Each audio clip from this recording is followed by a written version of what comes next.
What is up, you guys? Welcome to a new video. My name's Katarina, and today I'm going to teach you how to sew. So sewing has been something that I've been doing for a very long time. I am going to turn 30 this year, and I started sewing in 7th grade.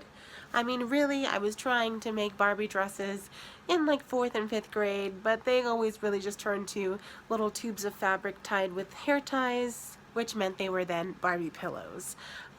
As I gotten older, I've really started to hone in on my craft. It's what I studied in school. I even taught it for a while, and because we're all stuck at home and I know everyone has been struggling making masks, a lot of people probably got sewing machines for Christmas. I figured that I would start to give some online sewing tutorials. Sewing is such an amazing skill to have, and you're able to produce not only really incredible things, but also just save yourself some money and being able to repair little tears here and there. So I am going to be going over some of the basic skills. I'll also be sharing some weird projects that I've decided to embark on because 2021, one of my resolutions or goals was just to force myself to be a little more creative. You know, I did a show a couple years ago that really just kind of put me in a bad headspace, and I allowed it to kind of get the best of me, and I hate that. So I really just want to force myself to get back into the swing of things and be the person that I used to be and make things. So that's going to be something that I will be documenting as I go through this journey, and I hope that you enjoy learning from me and following along. I'm going to break these episodes down over the next year, and I'm going to show you all the basic steps, some tricks, some tools that you'll need. I mean, a little bit of everything.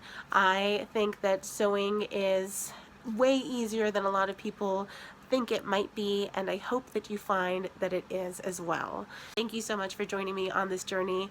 I hope that you have fun, and if you have any questions, of course, feel free to drop a comment down below, and I will help you as best I can. Alright, let's get started. Okay, so first rule of sewing, don't do it blindly. Meaning, if you wear glasses, as I do, don't try to be cute and sew without them. You already run the risk of sewing through your hand when you can see. You don't want to increase that chance trying to be cute. So today, again, I've got my glasses on, kind of trying to get my hair a little bit further out of my face, and we're ready to go. Now I'm going to start by showing you all of the things that I have on my sewing table. Bear in mind, I've been sewing 16, 17 years now, maybe. I can't even keep track anymore. So obviously my stuff is going to be a little bit nicer, a little bit further advanced, just because I tend to use it more and I want to have nice things. You don't have to buy a $400 sewing table or a $1,000 sewing machine. You just got to get the basics. What are those? I'm glad you asked. This is my sewing machine setup. This is actually some fabric that you'll see me use in some later videos. I just kind of have it sitting there reminding myself I need to get started on it. This blob is my sewing machine. It is the Husqvarna Viking Tribute 145C. This thing costs about $1,000. So when I say you don't need anything fancy, I mean it. You don't need anything fancy. All you need your machine to do is basic straight stitch, a basic zigzag, and maybe a buttonhole if buttons are something you use in designs. I'm lazy, I don't often do those, but it is always a nice feature to have. This, as you can see here, has tons of stitching options, and in all honesty, I only use about 6, so again, not a requirement.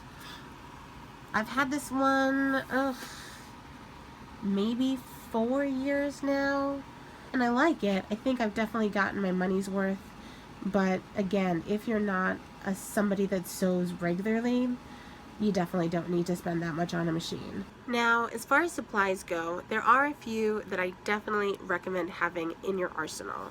And again, I have a super fancy sewing table that actually has some built-in drawers where I keep my most used essentials.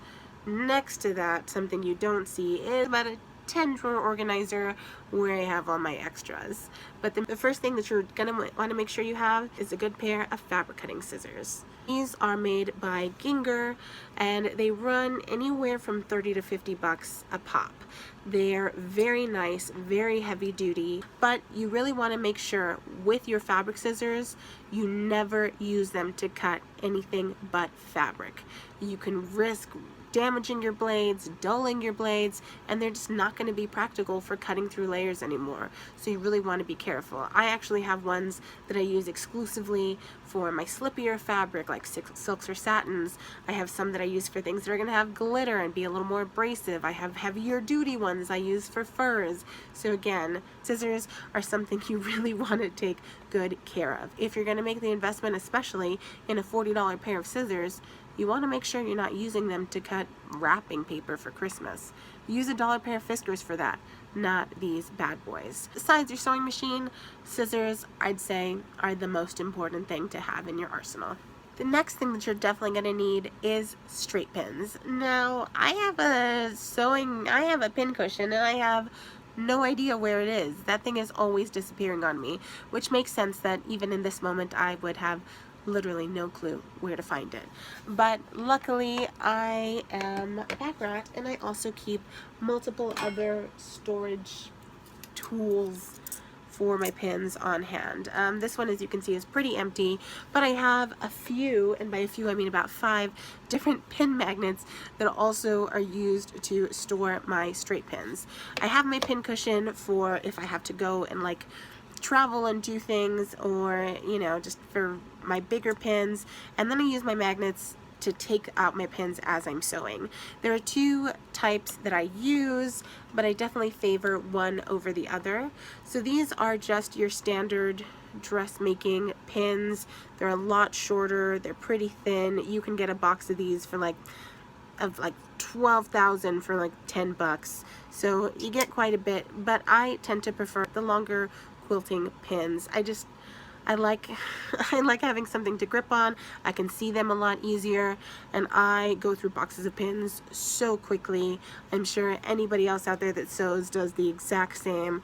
This is a thing that you're going to wind up having to pick up regularly because, again, pin cushions just disappear, as do pins. And if you're sewing in a shared space, just like scissors, your pins are going to be the first thing to go. So I always kind of try to find ones that are going to be a little more unique. And online there are a ton of fun options to choose from. So pins, definitely a necessity.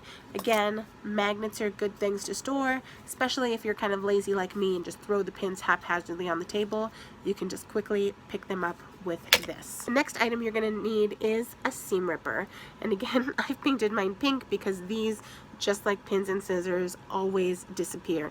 Honestly, everything that you use for sewing disappears if you're in a public space. And it's not a bad thing, it just happens. I mean, everything looks the same, so you really want to try to individualize your items. But a seam ripper does, again, exactly what the name says it will. It rips your seam open. So if you've made a mistake, or if you need to open something up, you use this bad boy. This is a standard one. Mine is a little bit fancier. It's got a magnifying glass and a built-in light. I do like it because it's much smaller. That helps me get into my tinier stitches, whereas this one is sort of a bigger boy that I just kind of use to quickly get things out. But these are your 2 seam ripper options. And some other things you're going to want to have handy, which actually usually do come with your sewing machine: spare machine needles and some spare bobbins.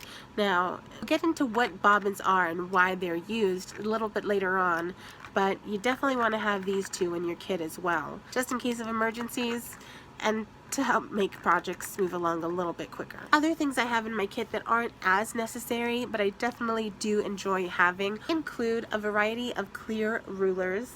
I've got about a dozen of these, all in different sizes and thicknesses. They really just do make your life a lot easier. Another thing would be these binding clips, and these are actually made for quilting. They just look like little chip clips, and you can get a container of about 100 for about 15 bucks on Amazon or eBay. Sometimes I just like them better than pins. Another thing you'll want is some sort of marking tool. I got this box of Taylor's chalk from eBay for I think $3, and it came with a variety of colors, but you can always use whatever you have handy. A pencil, color pencils, whatever's going to show up on your fabric.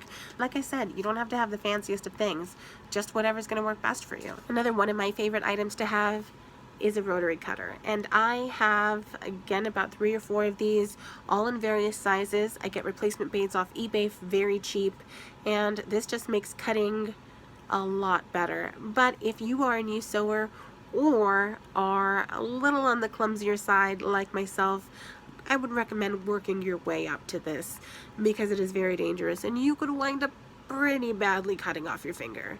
And I mean cutting it off. Maybe not the full thing, but at least a good chunk.